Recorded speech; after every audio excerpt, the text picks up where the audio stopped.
అవినీతి అంటే టక్కును గుర్తుకు వచ్చేది రెవెన్యూ అధికారులే. రైతుల పాలిట రాబందుల్లా మారి పొడుచుకొని తింటున్నారు. నీతి న్యాయం అనే మాటలు వాళ్ల దరిదాపుల్లో కూడా ఉండవు. సామాన్య ప్రజలు, సన్నా చిన్నకారు రైతులే వీరి టార్గెట్. అయ్యా, మా ముత్తాత పేరు మీద 3 ఎకరాల భూమి ఉంది, కానీ ఆన్లైన్ లో చూపించడం లేదు. గా పహానీలు ఏదో తీసియండయ్యా, కలెక్టర్ గారికి అప్లికేషన్ పెట్టుకుంటా, మీ బాంచనైతా సారు అంటే చాలు, అటెండర్ దగ్గర నుండి తహసీల్దార్ వరకు అందరు కడుపులో డబ్బుల ఎలుకలు పరిగెడతాయి. ఆ రైతును పీల్చి పిప్పి చేయకుండా పహానీలు రావు అని అతని అప్లికేషన్ కలెక్టర్ ఆఫీస్ గుమ్మం దాటదు. అచ్చం అలాంటి సంఘటన గురించి ఇప్పుడు ఈ వీడియోలో తెలుసుకోబోతున్నాం.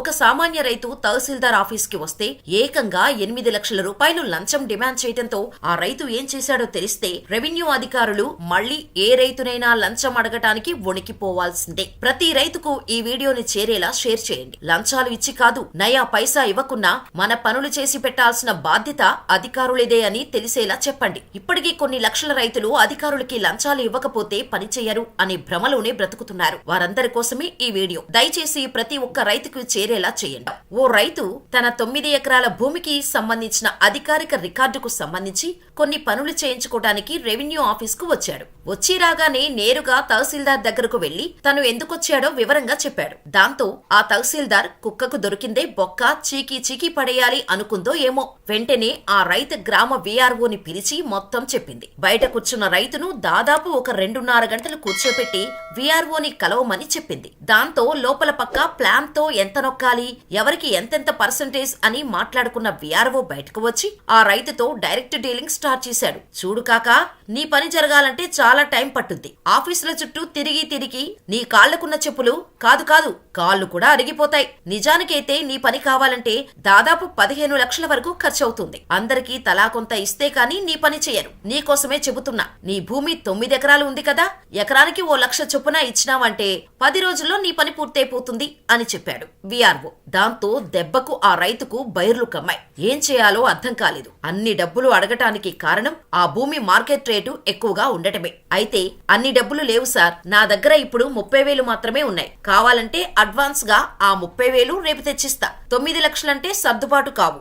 ఎలాగైనా 8 లక్షలు సర్దగలను. బేరం మాట్లాడుకున్నారు ఆ రైతు. దానికి వీఆర్ఓ ఓకే అని చెప్పి ఆ రైతును పంపించాడు. కానీ ఆ రైతుకు అసలు 1 పైసా కూడా ఇవ్వటానికి మనసొప్పలేదు. అంతలోనే ఆ రోజు గడిచేసింది. పొద్దున్నే ఆ రైతుకు ఫోన్ చేసి 30,000 అడ్వాన్స్ తీసుకున్నాడు ఆ వీఆర్ఓ. ఇంకా బ్యాలెన్స్ 7,70,000 ఉంది. ఇంకో 4 రోజుల్లో డబ్బులు ఇస్తే గాని పని జరగదు. ఆ రైతు దగ్గర అంత డబ్బు లేదు. ఏం చేయాలో తెలియక తన స్నేహితుడి దగ్గర 3 లక్షలు అప్పుగా తీసుకున్నాడు ఆ రైతు. అయితే అదే సమయంలో డబ్బు ఇవ్వటం ఇష్టం లేక ముందుగా ఏసీబీ అధికారులను తన స్నేహితుడి ద్వారా కలుసుకుని జరిగిందంతా పూసగుచ్చినట్టు చెప్పాడు. కానీ ఏసీబీ అధికారులు ఆ రైతు మాటలు నమ్మలేదు సరికదా.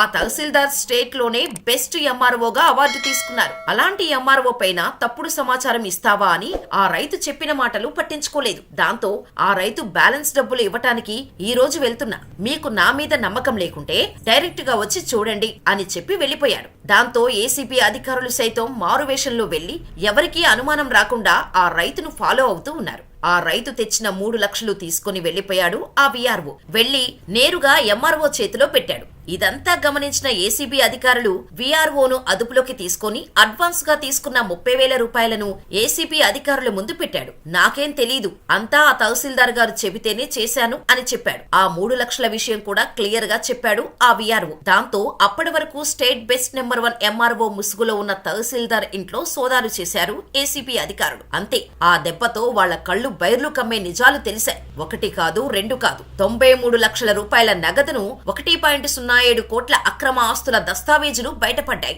ఆ ఎంఆర్ఓ ఇంట్లో. అప్పటి వరకు ఆ ఎంఆర్ఓ తొడుక్కున్న ముసుగు ఒక్క రైతు దెబ్బతో బూడిదైపోయింది. అంతేకాదు ఆ తహసీల్దార్ భర్త కూడా గవర్నమెంట్ ఆఫీసరే.